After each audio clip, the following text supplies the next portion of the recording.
Sabem, nós divulgamos exaustivamente os motivos da revolta popular. Um balanço crítico do governo PT. Ok? Vai ter aqui, o professor Daniel Romero também está divulgando o livro, cujo título do livro é o mesmo da palestra, né? Nós vamos provavelmente sortear os livros aqui. E vamos agora convidar o nosso palestrante para vir para a mesa. O professor Daniel Romero.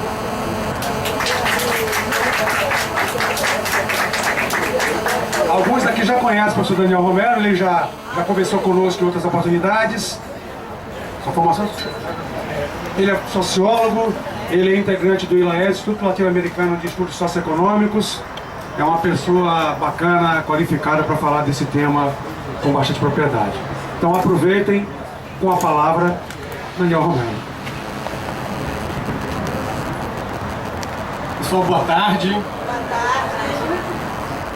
Evidentemente, agradecer ao sindicato, né, a oportunidade de discutir com vocês. Não é uma palestra, né, uma conversa, um debate, uma conversa entre nós, entre servidores federais que estão em greve. Eu sou professor do IFBA, no antigo Cefet, Instituto Federal da Bahia. Nós lá também estamos em greve desde o dia 5, estamos para quase completar um mês. É uma conversa entre trabalhadores que estão em greve. O que, diga-se de passagem, é mais fácil você achar quem não está em greve, é mais difícil você achar quem não está em greve nesse país, né? A gente está vivendo uma onda de greves e é isso que possibilita que a gente possa também ter essa conversa hoje aqui. E também agradecer e parabenizar a oportunidade de ter um debate, um lançamento de um livro nesse período, no momento de uma atividade de greve. Esse livro, né, como o Jair aqui apresentou, faz parte de um trabalho coletivo de membros de um instituto de formação, né, chamado ILAES, e que reúne desde ativistas até professores universitários. É um trabalho que era para ter sido publicado em 2013, em função de questões específicas. Estamos lançando agora, saiu faz um mês aproximadamente.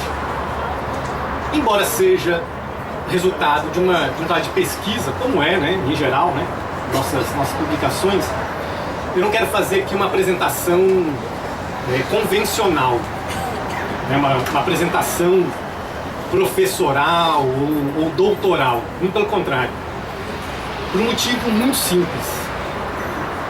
Nós não estamos vivendo dias convencionais nesse país. Acho que todo mundo aqui vai concordar comigo. Se tem alguma coisa que nós estamos vivendo nesses últimos dias, principalmente desde junho de 2013 para cá, é uma situação relativamente nova, né, no nosso dia a dia, na conjuntura política e social brasileira, que tem colocado, evidentemente, para nós, trabalhadores, para o conjunto da população, se indagar o que está acontecendo com o país, né? Para qualquer lugar que a gente olhe, sem exceção, todos os dias praticamente, está ocorrendo uma mobilização, uma greve, uma grande manifestação, né? Se a gente puder parafrasear o livro mais importante do Marx, né? Existe um espectro sobre o Brasil, né? Que é o espectro das lutas sociais, das grandes mobilizações populares. Nós aqui, né, do Serviço Público Federal, recentemente a greve do Serviço Público Federal está sendo incorporada agora pelo Ministério da Cultura, me ajudem se eu errar a lista, pelo IBGE, que vai começar a greve na semana que vem. A FASUBRA, o SINASEF já estão em greve há um bom tempo, junto com o Judiciário. Tá, para completar, a FASUBRA já está há mais de um mês em greve. O SINASEF, que é o sindicato do qual eu faço parte, está para completar um mês na semana que vem. Há quanto tempo vocês estão em greve aqui? Amanhã faz um mês. Os parabéns aí já para o primeiro aniversário do mês. O IBGE, semana que vem, inicia a greve. O Andes, como eu disse, indicou também a greve para uma data a ser definida. Isso sem contar outros setores do funcionalismo público de níveis estadual e municipal. A cidade de São Paulo está praticamente paralisada, que tem diversas categorias em São Paulo que estão paralisadas. Dia 10, né?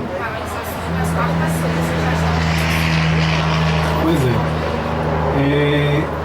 Além dos serviços públicos, né, do serviço público, dos servidores públicos, no setor privado essa situação é ainda mais intensa, né? Nós tivemos nesse ano greves que não tiveram absolutamente nada de convencionais, né? A começar pela greve dos garis, seguramente a greve mais importante de 2014, uma greve que foi uma verdadeira, quem teve oportunidade de acompanhar um pouco mais de perto, né? Foi uma verdadeira rebelião de base, foi uma greve contra o seu próprio sindicato. Os diretores do sindicato iam para a televisão, você não conseguia diferenciar quem que era o patrão e quem que era o diretor do sindicato que estava falando, porque ambos tinham a mesma fala. Falavam que era um grupo de desordeiros, de baderneiros, criminalizando a greve. Ora, essa greve dos garis influenciou na cidade também do Rio de Janeiro a greve dos rodoviários, que também foi contra o seu próprio sindicato, que era contra a greve, de passagem, há cerca de 2 semanas. E agora nós estamos assistindo um fenômeno que chegou aqui em Salvador, está terminando hoje, mas que é uma verdadeira rebelião nacional dos rodoviários no Brasil inteiro. Greves que, na maior parte das vezes, os sindicatos estão se colocando contra essas próprias greves. Isso por quê? Porque diferente do que ocorre, né, aqui no judiciário, aqui da Bahia, boa parte dos sindicatos no Brasil, e como nós sabemos, são sindicatos extremamente burocratizados e com fortes vínculos com ou os patrões ou com o governo, né, dependendo da situação a que se refere. Então nós estamos vivendo um período que essas greves não são apenas greves que estabelecem negociações mais vantajosas ou menos vantajosas dentro da pauta. São greves em que os trabalhadores estão tendo que lutar duplamente, né, contra seus patrões ou gestores e também muitas vezes, infelizmente, contra setores da burocracia sindical, setores da direção sindical. Isso para não falar das outras diversas e quase que diárias manifestações, ocupações de terreno, de imóveis abandonados, as lutas contra os gastos da Copa, uma série de manifestações, travamento de ruas, etc., que nós estamos vivendo desde junho de 2013. Já vivíamos antes. Junho de 2013 foi o pico, evidentemente, dessas mobilizações, e elas seguem. E vão seguir, inclusive, a Copa é o ponto máximo que vai se concentrar isso, mas vão seguir também seguramente dentro da Copa, né, após a Copa. Por que isso, né, gente? Por que um povo, em geral, a imagem que se tem, que se quer construir do povo brasileiro, um povo tão pacífico, tão pacato, acomodado, por que o Brasil está vivendo uma onda de greves, lutas, ocupações, fechamento de ruas e outras coisas parecidas? Né? Ou como diz aqui o título do livro que nós estamos publicando, quais as razões, né, dessa revolta popular? A Dilma tem a explicação dela, né? Ela deu ontem e dá todos os dias a mesma explicação na imprensa, o tempo inteiro, em todos os momentos. A explicação que o governo federal e que, em geral, todos os governos têm dado para essas mobilizações é porque são um bando de baderneiros e vândalos. Essas são as expressões e outras coisas similares que os governos estão, classificando essas manifestações. As nossas, inclusive, né? Não as só dos outros, né? Vândalos e baderneiros. É o tempo inteiro as duas palavras que mais se ouve na imprensa. Não é de se estranhar que a gente ouça, nós tenhamos essa explicação, né? Por um motivo também relativamente simples. Todas as vezes, sem exceção, sem nenhuma exceção, todas as vezes que os trabalhadores nesse país passaram a lutar sem a tutela do Estado, sem a tutela de alguma liderança populista, sem a tutela de uma burocracia sindical, Em todos esses momentos, as classes dominantes classificaram esse tipo de luta como algo vinculado a uma baderna ou a um vandalismo. Todas as vezes que os trabalhadores lutaram de forma autônoma, as classes dominantes não reconhecem esse direito de manifestação. E nos classificam os trabalhadores mais pobres, os trabalhadores de serviço público, os trabalhadores sindicalizados, não sindicalizados, nos classificam como criminosos, com maior ou menor grau dessa relação, como se nós fôssemos efetivamente fora da lei. Isso aconteceu nos anos 90. Quem tem um pouco mais de tempo de vida, né, ou quem teve oportunidade de se apropriar, né, da história das lutas sociais no Brasil, tem condições de perceber que foi isso que aconteceu nos anos 90 com as lutas, né, contra o governo Fernando Henrique, a greve dos petroleiros em 94, as grandes mobilizações que o MST protagonizou na década de 90, classificadas ambas como baderneiros, vândalos, etc. Também foi a mesma maneira como as classes dominantes classificaram as lutas dos anos 80 contra a ditadura militar, que começaram no ABC e que depois se espalharam pelo Brasil inteiro e que contribuíram para acabar com a ditadura militar. Também era classificada como um bando de baderneiro. Também foi essa maneira que classificaram as lutas lá nos anos 60, as lutas em favor das reformas de base, pela reforma agrária e pelas outras reformas sociais. As lutas durante o governo Dutra, após o Estado Novo, também foram classificadas exatamente da mesma forma. As lutas lá do início da Primeira República, nos anos 10, as primeiras greves operárias no Brasil, também classificadas da mesma forma.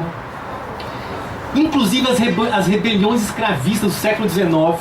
Se a gente pega os relatos, tanto do governo imperial quanto dos senhores de escravos, essa era a forma como eles classificavam os revoltosos, quer sejam escravos ou não escravos, durante todo o século XIX no Brasil. O que a Dilma faz quando repete que essas manifestações representam baderna?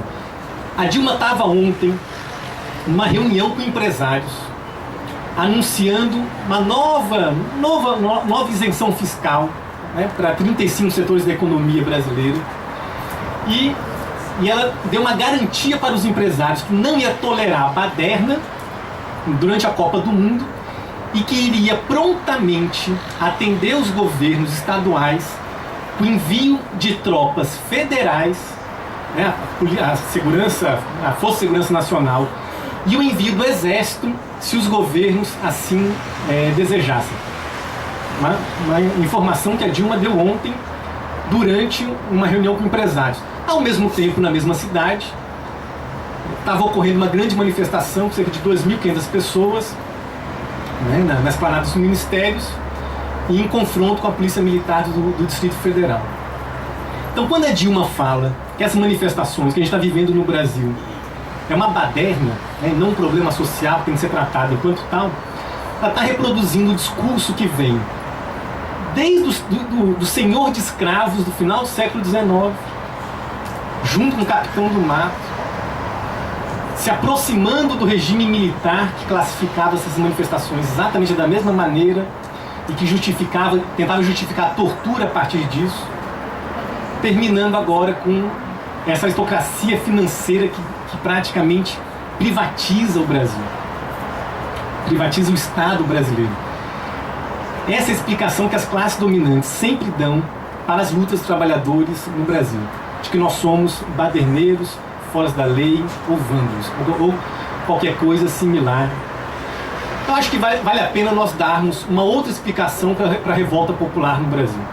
Nós, os trabalhadores, principalmente trabalhadores em luta, não podemos aceitar uma explicação tão distorcida e interessada, né, como essa.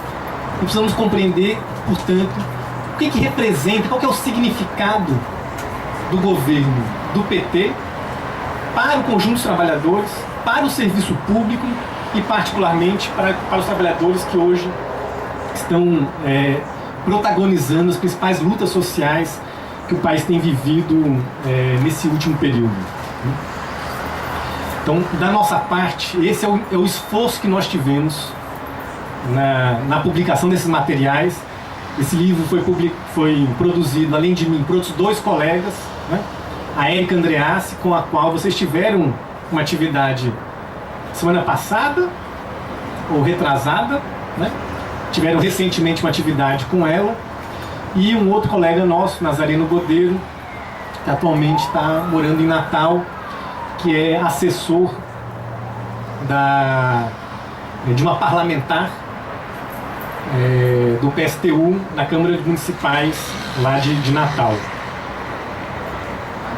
Amanda Gurgel, perdão, deu um branco sobre isso. Tô ficando muito... tô envelhecendo muito rápido. Tá dando branco, além da emoção. Muito obrigado. É esse o nosso esforço, tentar explicar então as razões da revolta. Para sintetizar a resposta, acho que vale a pena a gente começar dando uma explicação de como nós avaliamos isso. Na nossa avaliação, a conjuntura que o Brasil está vivendo em 2014, que teve como pico as manifestações de junho de 2013, mas que já tinham antes de junho de 2013, né, grandes sinais de descontentamento em 2 anos anteriores, 2011 e 2012, é a expressão de um esgotamento de um modelo de dominação que nós chamamos de hegemonia dos governos do PT. Nós estamos vivendo um esgotamento que funcionou relativamente bem durante aproximadamente 10 anos, desde 2003 até aproximadamente 2010. Esse modelo de dominação, né, a hegemonia petista, que é um mecanismo de garantir a dominação sobre a classe trabalhadora.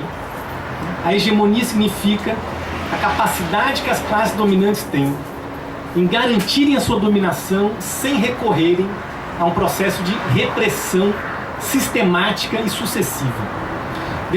Hegemonia é garantir a dominação através do convencimento, da persuasão. Isso no Brasil é relativamente raro. Na história brasileira é relativamente raro. Frequentemente as classes dominantes no Brasil precisaram recorrer à força, né? Ou golpes militares claros, como foi o caso de 64, ou como é o caso do Estado Novo, com Getúlio Vargas. Nós tivemos, durante o século XX, intervalos muito curtos de democracia, em que a classe dominante conseguiu garantir a sua dominação sem precisar recorrer diretamente à repressão sistemática. E um desses intervalos, agora, no século XXI, é justamente essa fase do governo do PT que começou em 2003 e que agora está se esgotando. Está se esgotando em função, na nossa opinião, de 3 aspectos principais, que são o eixo central da hegemonia, do que é o significado do governo efetivamente do PT, ou seja, do que é a hegemonia do petismo. O que representou, o que representa, né, o governo do PT? É importante que os trabalhadores, né, nós, tenhamos condições de discutir isso com qualidade, para que a gente não fique refém dessa polarização barata e rasteira que existe entre PT e PSDB no Brasil. Isso não nos interessa, não é suficiente para as nossas dificuldades. Nós já vivemos as 2 experiências, né? O pessoal aqui que é mais antigo já viveu a experiência do PSDB, foi algo trágico, né? Completo. Foi uma das piores experiências que o Brasil já vivenciou nos últimos anos. E também estamos vivenciando a experiência do PT, que está sendo igualmente trágico, principalmente para o serviço público. Então é preciso romper, né, superar essa dicotomia que é falsa para os trabalhadores, entre PT e PSDB, para que consigamos criar uma alternativa em relação a essa disputa, uma alternativa que atenda aos interesses do conjunto da classe trabalhadora, da juventude e da população mais pobre. O que sustenta essa hegemonia petista? Primeiro, uma ampla aliança entre as frações dominantes da burguesia no Brasil. Se antes o setor prioritário do governo Fernando Henrique era o capital financeiro, era esse setor que tinha prioridade máxima em relação às políticas econômicas do governo, hoje nós podemos falar que o governo do PT, ele, digamos que, democratizou o parasitismo sobre o Estado brasileiro, porque ele incorporou ao capital financeiro outros dois grandes setores, o agronegócio e os setores exportadores. Hoje, o governo do PT governa para quem? Ele não governa para a burguesia em geral. Ele governa particularmente para três setores em especial: o capital financeiro, os setores exportadores, que incluem gás, petróleo, mineração, e o agronegócio. Se existe um governo que é do latifúndio nesse país, é o governo do PT. Em função de uma série de medidas, né, Código Florestal, BNDES dando incentivos de juros muito baixos, incentivos fiscais, isenção fiscal. Então o governo do PT ele ampliou a aliança entre os setores das classes dominantes. Por isso é um governo mais forte do que o governo Fernando Henrique, que ele conseguiu estabelecer setores que defendem mais a sua política econômica e, evidentemente, que os empresários fazem aquilo que eles têm de melhor nesse país, que é barganhar. Então, o que nós estamos vivendo, principalmente nesses últimos meses, né, quando cada vez se aproxima mais das eleições, isso está mais claro. Uma corrida sobre os cofres públicos. O governo do PT não inovou apenas no mensalão para o parlamento. Ele instaurou um mensalão para os empresários, sistemático e permanente. Esse mensalão se constitui através de isenções fiscais, juros abaixo do mercado, através de financiamento do BNDES, juros que nenhum de nós aqui tem condições de encontrar em lugar nenhum quando vai comprar qualquer coisa. Eu fiz uma atividade semana passada, dei esse exemplo que vale a pena a gente destacar. Se alguém aqui estiver pensando em comprar um carro, vai pagar uns juros de no mínimo 2, 3% ao mês. Se você quiser comprar um helicóptero, vocês querem comprar um helicóptero? Estão se planejando para isso? Não estão se planejando? Está se planejando, né? Comentei isso já para a turma. Se vocês estiverem pensando em comprar um helicóptero, o BNDES financia compras de helicóptero a juros de 2,5% ao ano. Já mudou de ideia, né? A gente ia comprar aquela CGzinha lá, 125, não, agora vamos comprar um helicóptero.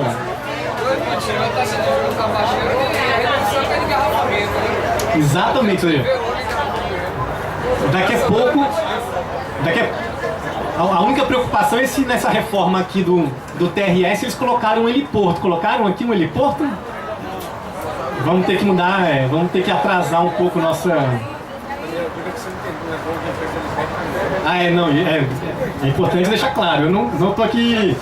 Não vou no final da atividade apresentar um prospecto com vários helicópteros para vocês poderem escolher nem nada, não sou dono de nenhuma empresa nesse sentido.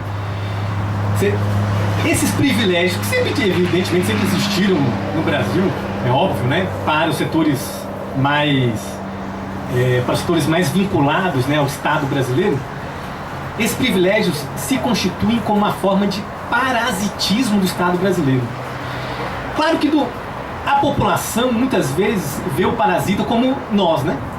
Nós somos os privilegiados, nós servidores públicos, somos os privilegiados, aparecemos, né, enquanto tais, e aparecemos como se fôssemos aqueles que penam, né, ou seja, que penalizam, que esgotam capacidade de financiamento do Estado, quando na verdade se trata justamente do inverso. A folha do serviço público no Brasil, desde 2003, a folha ela está congelada em relação à arrecadação. Hoje o serviço público brasileiro consome 32% da receita corrente líquida, que é o mesmo valor que consumia em 2002, quando o governo Lula assumiu, um ano antes do governo Lula assumir o seu mandato. Ou seja, o limite da lei, né, é de 60%. Nós estamos consumindo, o governo gasta 30%, estamos muito, muito aquém daquilo que poderia existir no financiamento do serviço público no Brasil. Então, a primeira coisa que constitui a espinha dorsal da hegemonia petista é essa ampla aliança de classes, articulada com um mensalão para os empresários, permanente, sucessivo, sistemático, através de financiamento público a juros baixos e isenção fiscal. Me referia à reunião que a Dilma fez ontem com empresários.